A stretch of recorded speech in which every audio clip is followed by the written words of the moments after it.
ಎಲ್ಲರಿಗೂ ವೀರು ಕನ್ನಡ ಯೂಟ್ಯೂಬ್ ಚಾನೆಲ್ಗೆ ಆತ್ಮೀಯವಾದ ಸ್ವಾಗತ. ಇವತ್ತಿನ ತರಗತಿಯಲ್ಲಿ 2ನೇ ಸೆಮಿಸ್ಟರ್ ಬಿಕಾಂ ವಿದ್ಯಾರ್ಥಿಗಳಿಗಾಗಿ ಒಂದು ಕವಿತೆಯ ಭಾಗದ ಬಗ್ಗೆ ಚರ್ಚೆನ ಮಾಡ್ತಾ ಇದ್ದೀನಿ. ಕವಿತೆ ಡಾಕ್ಟರ್ ಎನ್.ಎಸ್. ಇಲ್ಲಿ ಲಕ್ಷ್ಮೀನಾರಾಯಣ ಭಟ್ಟ ಅವರು ಬರೆದಿರ್ತಕ್ಕಂತಹ ಸೀಮಂತಿನಿ ಅನ್ನುವಂತಹ ಒಂದು ಕವಿತೆಯ ಬಗ್ಗೆ ಅಥವಾ ಪದ್ಯ ಭಾಗದ ಬಗ್ಗೆ ಇವತ್ತಿನ ತರಗತಿಯಲ್ಲಿ ಚರ್ಚೆಯನ್ನ ಮಾಡ್ತಾ ಇದ್ದೇನೆ. ಹಾಗಾದ್ರೆ ಈ ಕವಿತೆಗೆ ಮೊದಲು ನಾವು ಕವಿತೆ ಏನನ್ನ ಹೇಳಲು ಹೊರಟಿದೆ ಅಥವಾ ಯಾವ ವಿಚಾರವನ್ನ ಕುರಿತು ಇಲ್ಲಿ ಕವಿ ಹೇಳ್ತಾ ಇದ್ದಾರೆ ಅಥವಾ ಕವಿತೆ ಯಾವ ಒಂದು ವಸ್ತುವನ್ನ ಒಳಗೊಂಡಿದೆ ಅನ್ನೋದ್ರ ಬಗ್ಗೆ ಚರ್ಚೆಯನ್ನ ಮಾಡೋಣ.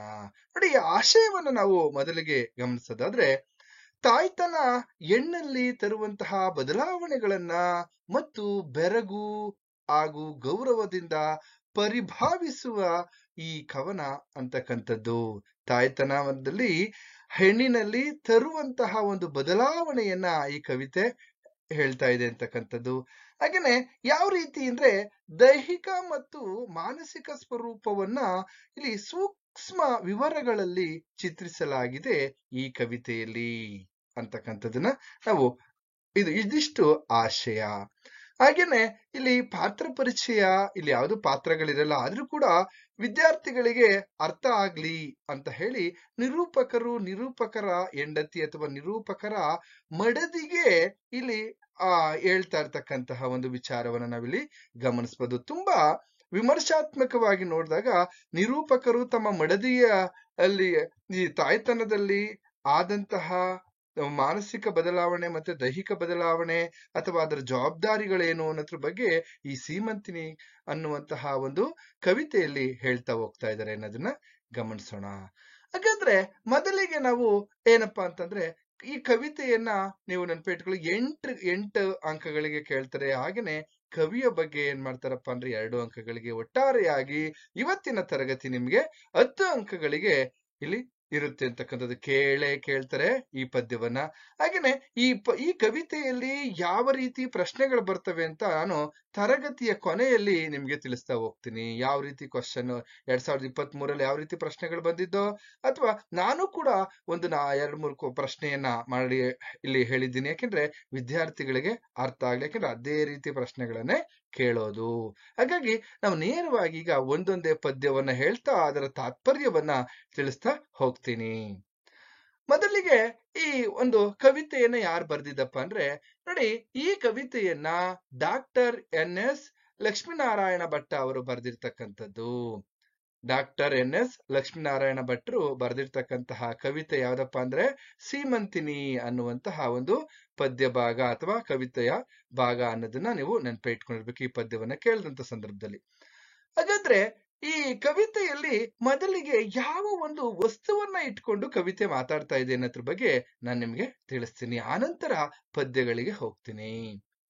ಸೀಮಂತಿನಿ ಕವಿತೆಯಲ್ಲಿ ಮದುವೆಯಾದ ಹೆಣ್ಣು ಮಗಳು ಗರ್ಭಿಣಿಯಾಗುವುದಕ್ಕಿಂತ ಮುಂಚೆ ಆಕೆ ಯಾವ ರೀತಿ ವರ್ತಿಸ್ತಾ ಇದ್ಲು ಅಥವಾ ಅವಳು ಯಾವ ರೀತಿ ಇದ್ಲು, ಗರ್ಭಿಣಿ ಆದ ನಂತರ ಅವಳಲ್ಲಾದಂತಹ ಬದಲಾವಣೆಗಳು ಅಂದ್ರೆ ದೈಹಿಕವಾಗಿ ಯಾವ ರೀತಿ ಬದಲಾವಣೆ ಆಯ್ತು, ಹಾಗೇನೆ ಮಾನಸಿಕವಾಗಿ ಅವಳು ಎಷ್ಟರ ಮಟ್ಟಿಗೆ ಬದಲಾವಣೆಯನ್ನ ಕಂಡ್ಕೊಂಡ್ಲು ಅನ್ನೋದನ್ನ ಈ ಕವಿತೆ ನಮಗೆ ತಿಳಿಸ್ತಾ ಹೋಗುತ್ತೆ.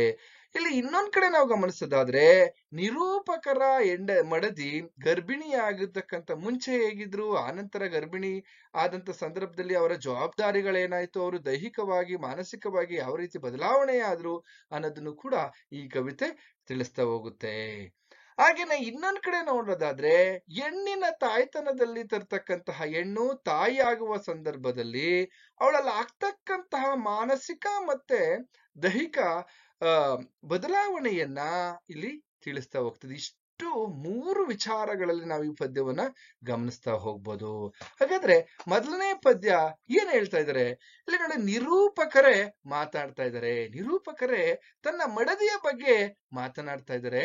ಯಾವ ರೀತಿನಪ್ಪ ಅಂದ್ರೆ, ಯಾರಿವಳು ಇದ್ದಕ್ಕಿದ್ದಂತೆ ಪಕ್ಕದಲ್ಲೇ ಬದಲಾದವಳು, ಯಾರಿವಳು ಇದ್ದಕ್ಕಿದ್ದಂತೆ ಪಕ್ಕದಲ್ಲೇ ಬದಲಾದವಳು, ಗಂಡನೆಂಬನನ್ನ ಕಂಡಂತೆಯೇ ಕಂದ ಎಂಬಂತೆ ಮಮತೆಯಲ್ಲಿ ಮಾತಾಡುವಳು.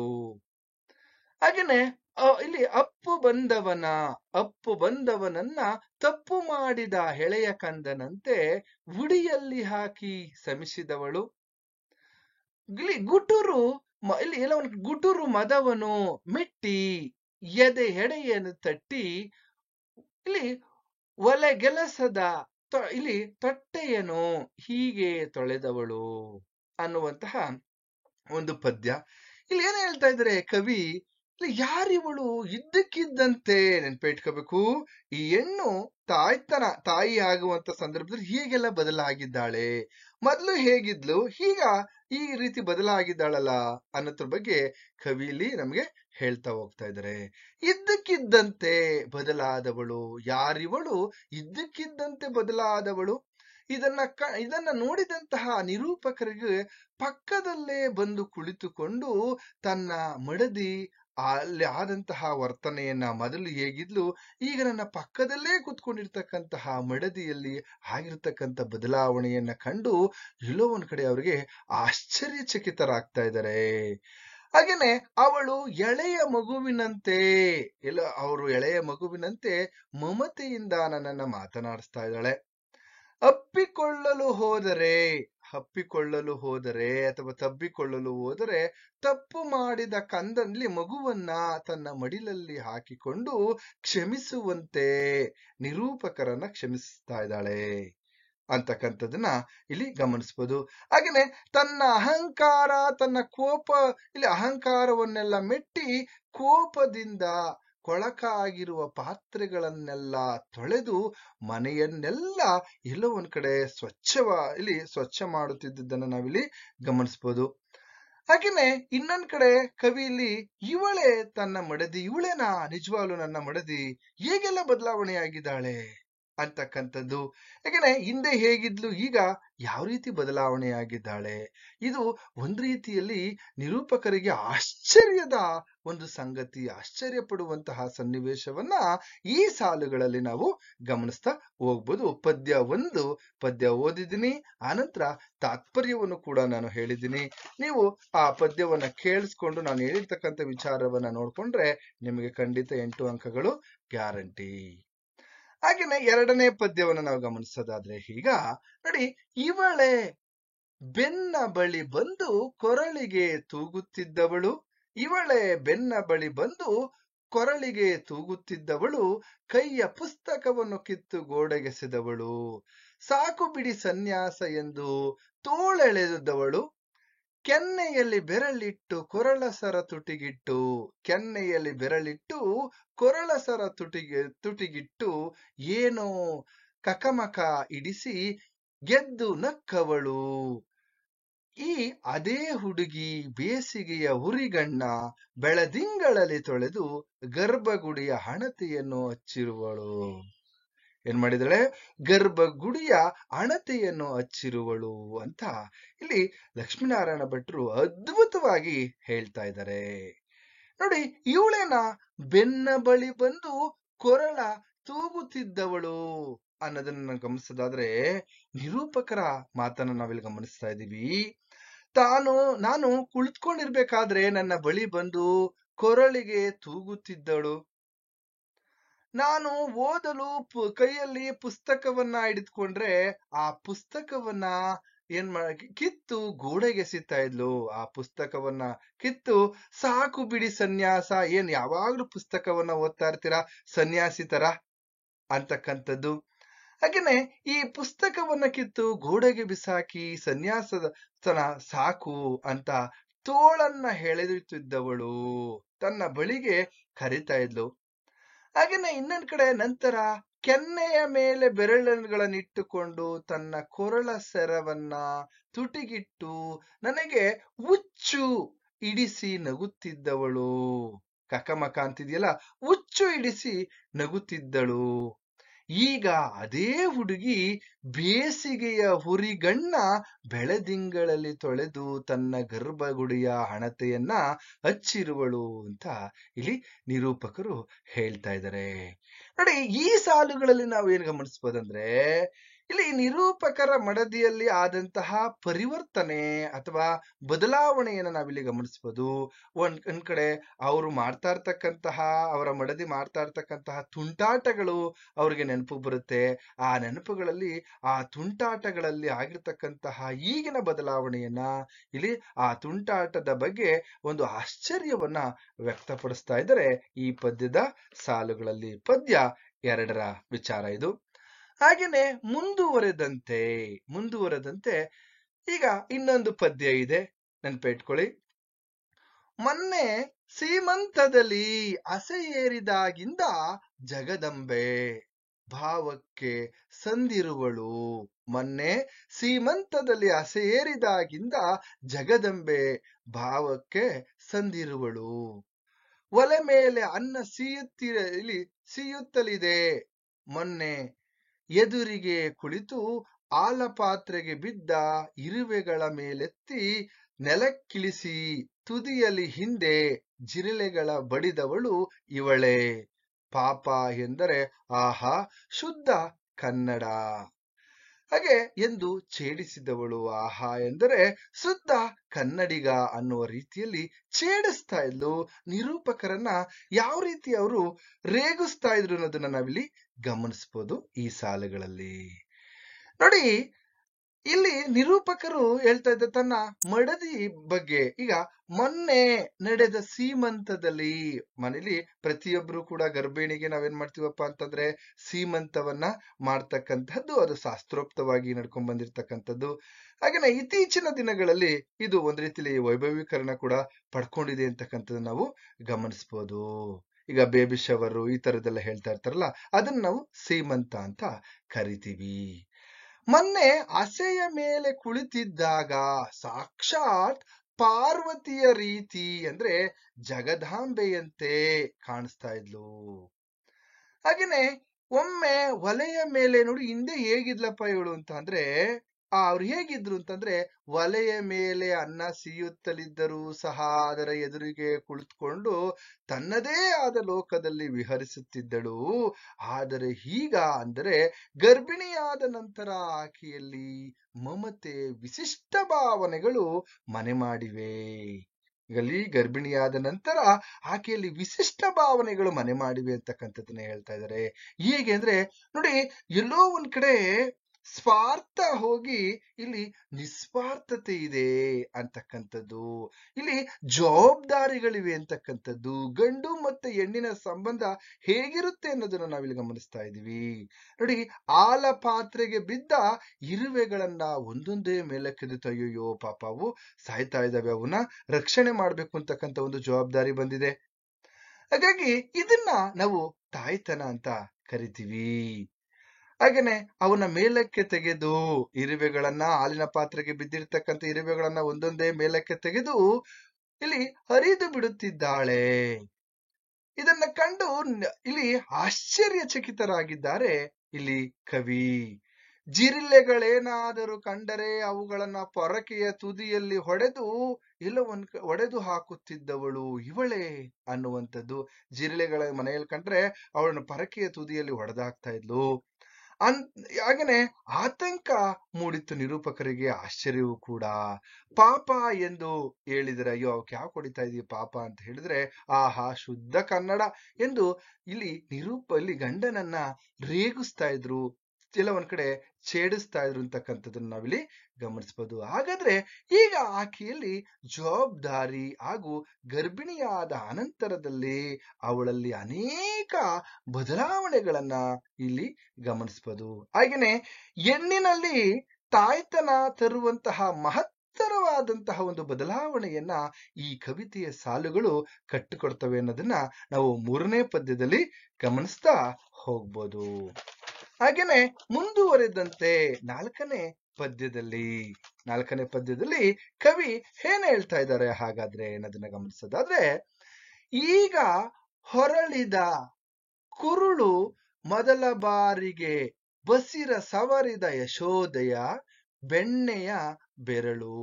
ಈಗ ಹೊರಳಿದೆ ಕುರುಳು, ಇಲ್ಲಿ ಮೊದಲ ಬಾರಿಗೆ ಬಸಿರ ಸವರಿದ ಯಶೋದೆಯ ಬೆಣ್ಣೆಯ ಬೆರಳು. ಎಲ್ಲಿ ತಲೆ ಮರೆಸಿಕೊಂಡವೋ ಏನೋ ಈಗಿವಳ ಸಿನಿಮಾ ಹೋಟೆಲ್ಗಳಿಗೆ ಅಲೆವ ಚಪಲ. ಹಾಗೆ ಆಗೀಗ ದೇವಸ್ಥಾನದ ಯಾತ್ರೆಗಷ್ಟೇ ಈಗ ಎಲ್ಲ ಇಲ್ಲಿ ಎಲ್ಲ ಮುಡಿ ತುಂಬ ಹಣೆ ತುಂಬ ಕೈ ತುಂಬ, ಮುಡಿ ತುಂಬ ಹಣೆ ತುಂಬ ಕೈ ತುಂಬ ತನ್ನೆಲ್ಲ ಮಾಂಗಲ್ಯ ಸೌಭಾಗ್ಯ ಮೆರೆಸಿ ಶಾಂತ ಮುಖದೊಳಗೊಂದು ಮುಗುಳು ನಗೆ ನಿಲ್ಲಿಸಿ ಇವಳಿಗೆ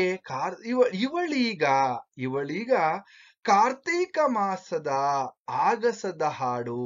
ಇವಳಿಗೀಗ ಕಾರ್ತೀಕ ಆಗಸದ ಹಾಡು. ಇಲ್ಲಿ ಕಣ್ಣು ಹುಣ್ಣಿಮೆಯ ಹಿರುಳ ಕಡಲ ಬೀಡು. ಕಣ್ಣು ಇಲ್ಲಿ ಎಲ್ಲೋ ಒಂದ್ ಕಡೆ ಹುಣ್ಣಿಮೆಯ ಇರುಳ ಬೀಡು ಅಂತಕ್ಕಂಥದ್ದು. ಜೊತೆಗೆ ನಡೆವಾಗ ನನ್ನ ಹೆಜ್ಜೆಯಲ್ಲಿ ಹೆಜ್ಜೆ ಮುಂದಿಟ್ಟು. ಇಲ್ಲಿ ಕವಿ ತುಂಬಾ ಅದ್ಭುತವಾಗಿ ಈಗ ಹೇಗೆ ಕಾಣಿಸ್ತಾ ಇದ್ದಾರೆ ಅನ್ನೋದನ್ನ ಹೇಳ್ತಾ ಹೋಗ್ತಾ ಇದ್ದಾರೆ. ನೋಡಿ, ತನ್ನ ಕರುಳ ಕುಡಿ ಬೆಳೆಯುತ್ತಿರುವುದರಿಂದ ತನ್ನ ಹೊಟ್ಟೆಯನ್ನ ಸವರಿಕೊಳ್ಳುತ್ತಾ, ತನ್ನ ಕರುಳ ಕುಡಿ ಬೆಳೆಯುತ್ತಾ ಇರೋದ್ರಿಂದ ತನ್ನ ಶಿಶುಪಾಲನೆ ಎಲ್ಲ ಒಂದ್ ಕಡೆ ಆ ಮಗು ಬೆಳೀತಾ ಇರ್ತಕ್ಕಂಥದ್ದು.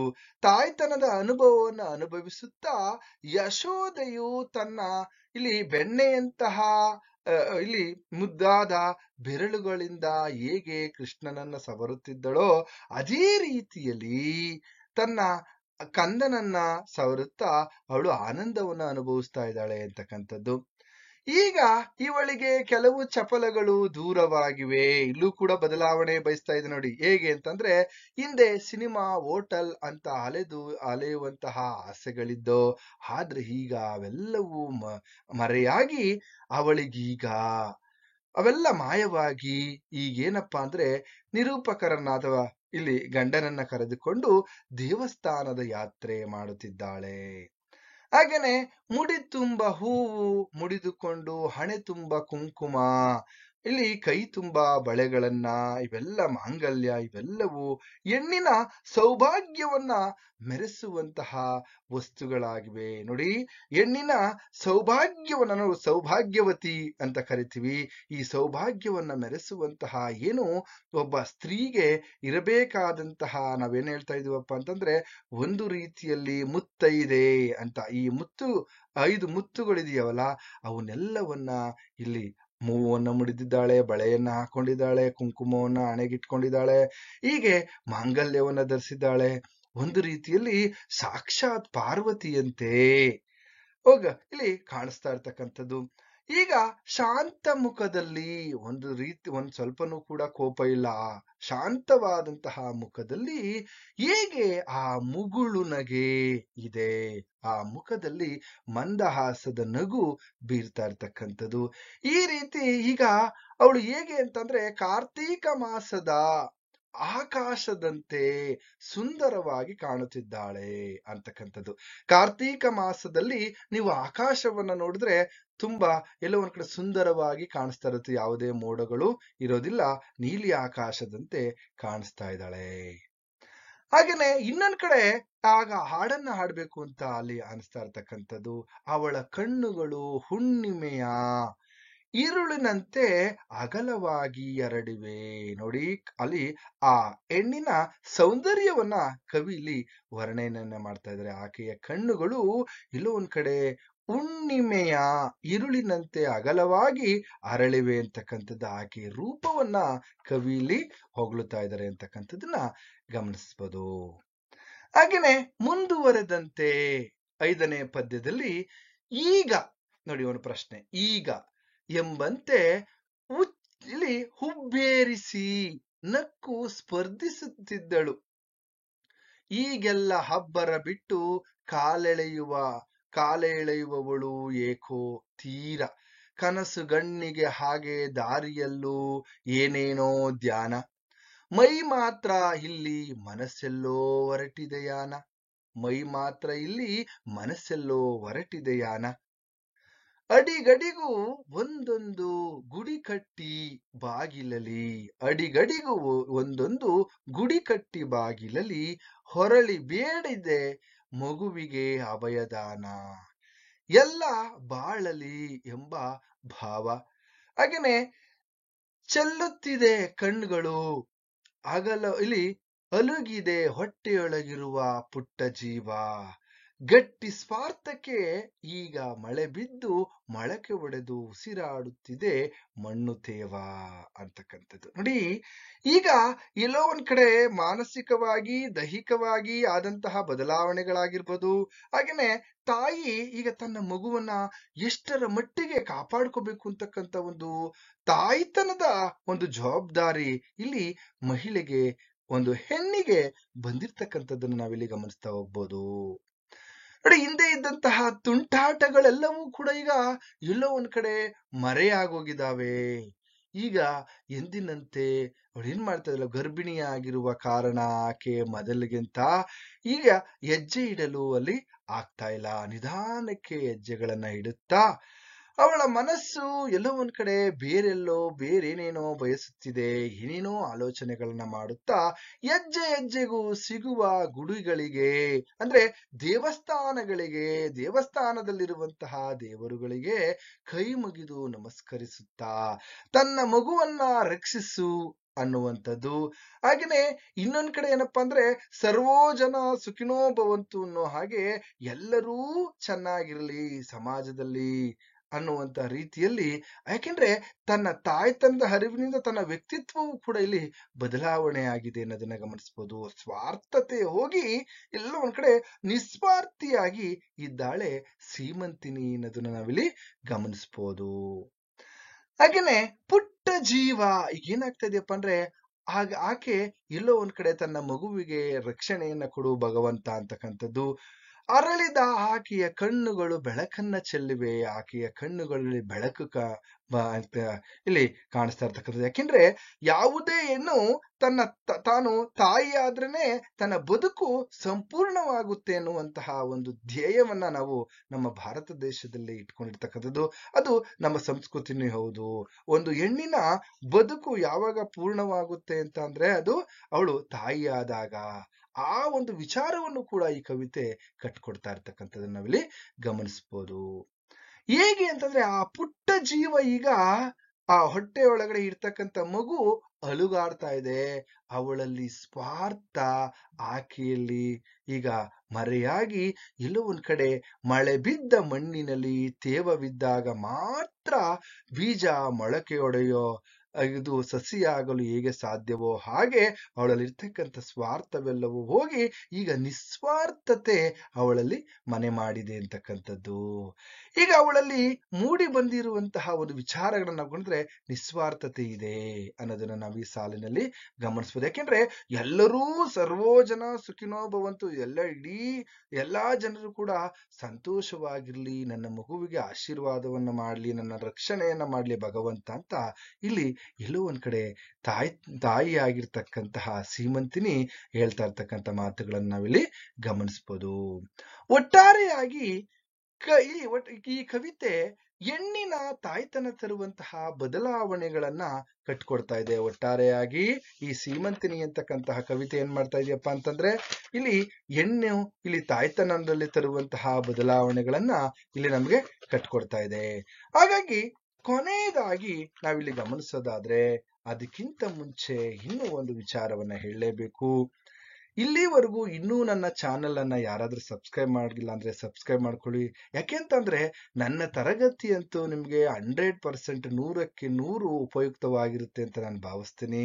ತರಗತಿಯನ್ನ ಕೇಳಿ ಅರ್ಥ ಮಾಡ್ಕೊಂಡು ಆದ್ರೂ ನೀವು ಸ್ವಾರ್ಥಿಗಳಾಗಬಾರ್ದು, ನಿಸ್ವಾರ್ಥಿಗಳಾಗ್ಬೇಕು. ಏಕೆ ಅಂತ ಅಂದ್ರೆ, ನನ್ನ ಚಾನೆಲ್ ಅನ್ನ ಬೇರೆ ನಿಮ್ಮ ಸ್ನೇಹಿತರಿಗೂ ಕೂಡ ಶೇರ್ ಮಾಡಿ, ಸಬ್ಸ್ಕ್ರೈಬ್ ಮಾಡಿಸಿ ಅಂತ ಹೇಳ್ತಾ, ಈಗ ಸೀಮಂತಿನಿ ಎನ್ನುವಂತ ಪದ್ಯ ಭಾಗದಲ್ಲಿ ಯಾವ ಪ್ರಶ್ನೆಗಳು ಬರ್ತವೆ, ಇದು ಕೊನೆಯದಾಗಿ ವೆರಿ ವೆರಿ ಇಂಪಾರ್ಟೆಂಟ್. ಯಾವ ರೀತಿ ಪ್ರಶ್ನೆಗಳು ಬರ್ಬೋದು, ಈ ತರ ಪ್ರಶ್ನೆಗಳು ಬಂದಾಗ ಏನ್ ಹೇಳಿದೀನಿ ಅದನ್ನೇ ನೀವು ಬರಿಬೇಕು, ಬೇರೆ ಯಾವುದೇ ವಿಚಾರ ಬರೆಯಕ್ಕೆ ಹೋಗ್ಬೇಡಿ. ಪ್ರಶ್ನೆಗಳು ನೋಡಿ, 2023 ಪತ್ರಿಕೆಯಲ್ಲಿ ನನ್ನ ಚಾನೆಲ್ ಇದೆ, ಆ ಪತ್ರಿಕೆಯನ್ನು ನೀವು ನೋಡ್ಬೋದು. ಸೀಮಂತಿನಿ ಕವಿತೆಯಲ್ಲಿ ಗಂಡು ಹೆಣ್ಣಿನ ಸಂಬಂಧ ಹೇಗಿದೆ ಅನ್ನೋದನ್ನ ವಿವರಿಸಿ. ಹಾಗೇನೆ ಎರಡನೇ ಪ್ರಶ್ನೆ ಯಾವ ರೀತಿ ಕೇಳ್ಬೋದಪ್ಪ ಅಂತಂದ್ರೆ, ಹೆಣ್ಣಿನಲ್ಲಿ ತಾಯ್ತನ ತರುವ ಬದಲಾವಣೆಗಳನ್ನ ಕವಿತೆ ಹೇಗೆ ಕಟ್ಟಿಕೊಡುತ್ತದೆ ಅನ್ನೋದನ್ನ ವಿವರಿಸಿ. ಹಾಗೇನೆ ಮೂರನೇ ಪ್ರಶ್ನೆ, ಗಂಡು ಹೆಣ್ಣಿನ ಸಂಬಂಧವನ್ನ ಕವಿತೆಯ ಹಿನ್ನೆಲೆಯಲ್ಲಿ ವಿವರಿಸಿ ಅಂತಕ್ಕಂಥದ್ದನ್ನ ಗಮನಿಸಬಹುದು.